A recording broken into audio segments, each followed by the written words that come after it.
খসে পড়েছে পলেস্তারা, হারিয়ে গিয়েছে সরগরম রাজসভা কিংবা নাচমহল।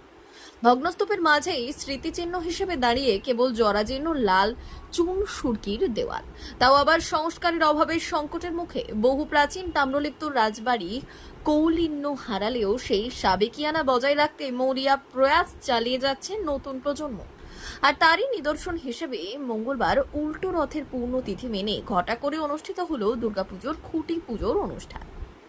রীতি মেনেই বৈদিক মন্ত্রোচ্চারণের মাধ্যমে এদিন সকাল থেকেই শুরু হয় পুজো তোড়জোড়। আদি তাম্রলিপ্ত সার্বজনীন দুর্গোৎসব কমিটির উদ্যোগে তিনি নক্ষত্র মেনে ঘটা করে চলে পুজো আচার। ঢাকের তালে তালে পুজোর আনন্দে মেতে ওঠেন কচি কাঁচা থেকে বড় সকলেই।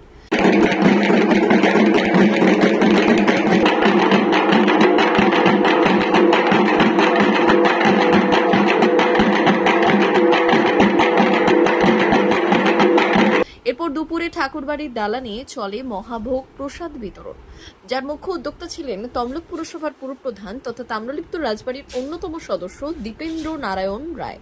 তিনি বললেন, বিগত প্রায় 16 বছর ধরে এলাকাবাসীদের নিয়ে সমস্ত রকম রীতি মেনেই এই দুর্গাপুজোর অনুষ্ঠান এখন সর্বজনীন রূপ নিয়েছে।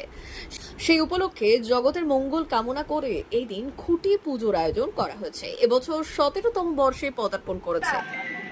বাঙালিরা সারা বছরের ওই একটি দিনের জন্য অপেক্ষা করে, যে বাঙালির শ্রেষ্ঠ উৎসব দুর্গোৎসব, এবং তার 3-4 মাস আগে থেকে আমাদের আবেগ আনন্দ উচ্ছ্বাস শুরু হয়ে যায়।